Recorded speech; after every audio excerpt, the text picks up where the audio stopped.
ლაშა რა მეთოდებს ხმარობთ პროცენტული ანალიზისთვის და როგორ ითვლით ამ ყველაფერს თქვენი საიტის მომხმარებლის რაოდენობა ბრუნდება უკან და ასე შემდეგ. ჩვენთვის ეგ ძალიან მარტივი და კარგია განსხვავებით სხვა ბიზნესებისა, იმიტომ რომ ჩვენთან ყველაფერს მარტივად ვთვლით.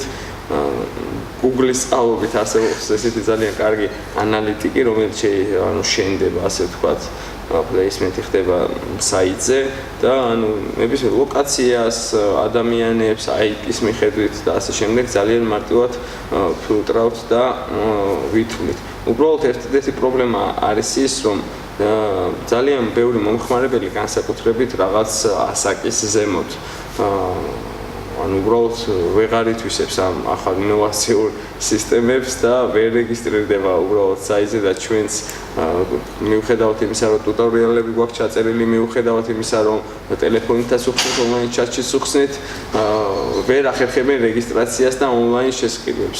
აქედან გამომდინარე გვიწევს ხოლმე ჩვენი ხელის დამატება და მათი ინფორმაციის გამოკითხვა. მაგრამ ესეთი მომხმარებელი იდეაში პროცენტულად ძალიან ცოტა და ალბათ დაახლოებით 9-8%. ლაშა კონკურენტები ყველა ბიზნესში არსებობს ალბათ და თქვენი მომხმარებლები რით განსხვავდება, როგორ ფიქრობთ, სხვა სერვისის, ანალოგიური სერვისის მომხმარებლისგან? ან თუ არსებობს ესეთი? ისეთ რა არის, პირდაპირ კონკურენტი არ გვყავს არც ერთი, იმიტომ რომ არ არსებობს საჩუქრების და სურპრიზების სერვისი, სადაც სივრცე, სადაც იქნება სერვისები და პროდუქტები ერთად გაერთიანებული, სადაც ადამიანებს შეუძლიათ რაღა მოდენიმე სერვისი გაერთიანონ, თქვათ, მაგრამ ყავს უამრავი არაპირდაპირი კონკურენტი, თუნდაც ყვავილებში. ძალიან ბევრნი არიან და ძალიან კარგათაც ახერხებენ კონკურენციას. თუნდაც ნებისმიერ სხვა პატარ-პატარა პროდუქტებში, მაგალითისთვის ავიღოთ ხელნაკეთი სამკაულები, ძალიან ბევრი და ჩვენი მიზანი და მისია ძალიან რთულად მისაღწევია, იქიდან გამომდინარე, რომ მაგალითად თუნდაც სამკაულებზე ჩვენ კონკრეტულ რაღაცა პროდუქტებზე და კატეგორიებზე უნდა გავუწიოთ კონკურენცია ძალიან კარგ კომპანიებს. აქედან გამომდინარე, ყველა რაღაცა ახალი პროდუქტს, რომელსაც ვდებთ საიტზე, მას რაღაც თავის თიზინგ კამპანიას უკეთებთ, მარკეტინგულ რაღაცა პატარა კამპანიებს უკეთებთ, გარეკლამების სხვადასხვა საშუალებებს ვიყენებთ. რაც შეეხება ჩვენ მომხმარებელს, ჩვენი მომხმარებელი, ასე ვთქვათ, ძალიან ამაყია ყოველთვის, როდესაც ჩვენ ნივთს ან სერვის გამოიყენებს და შეიძენს. ჩვენი მომხმარებელი რო დავყოთ ორ ნაწილად, ერთი არის ადამიანი, რომელიც ყიდულობს ამას საჩუქრად და ადამიანი, რომელიც ამას იღებს.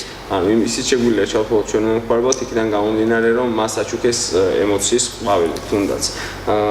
ძალიან ხშირად ყოფილა ისეთი მომენტი და ჩვენ შეგვიმჩნევია, როდესაც ჩვენი მომხმარებელი სამსახურშია მთელი დღე, არ აქვს იმის საშუალება, რომ გავიდეს, თქვათ, შეიძინოს რაღაცა ნივთი, მარტივად ტელეფონით აგზავნის და თქვათ, თავის მეუღლეს უგზავნის სხვა სამსახურში ემოციის ყვავილებს.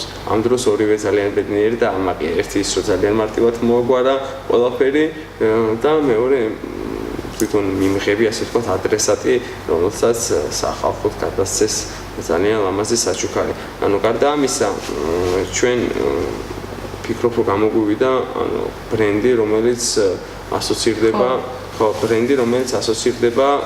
ელეგანტურობასთან, სიხარულთან, დადებით ემოციებთან. აქედან გამომდინარე. შესაბამისად ალბათ მომხმარებლებიც რო ესეთი კატეგორიის ხალხი. მომხმარებლებიც არიან ადამიანები, ჩვენ გვყავს უჟმური მომხმარებლებიც ყოლია, რომლებიც ძალიან სკეპტიკურად იყვნენ განწყობილი. აქ მოდიან ადამიანები, რომლებსაც ისიც რა უნდა ეს სურპრიზის გაკეთება, მაგრამ ტიპაჟი არ არის ესეთი ცხოვრებაში არ გაუკეთებია სურპრიზი თავისი შეყვარებულისთვის თუნდაც. ჩვენ ესეთ ტიპებს უცებ გარს შემოვერტმევით ხოლმე მთელი სტაფი, ასე ვთქვათ, და საბოლოო ჯამში ძალიან მაგარი სურპრიზი გამოგვდის ხოლმე და ყველა ბედნიერია. ჩვენი მომხმარებლები მართლა განსაკუთრებულები არიან, იმიტომ რომ ჩუქნიან ისეთ ემოციებს, რასაც ყველგან ვერ შევხვდებით.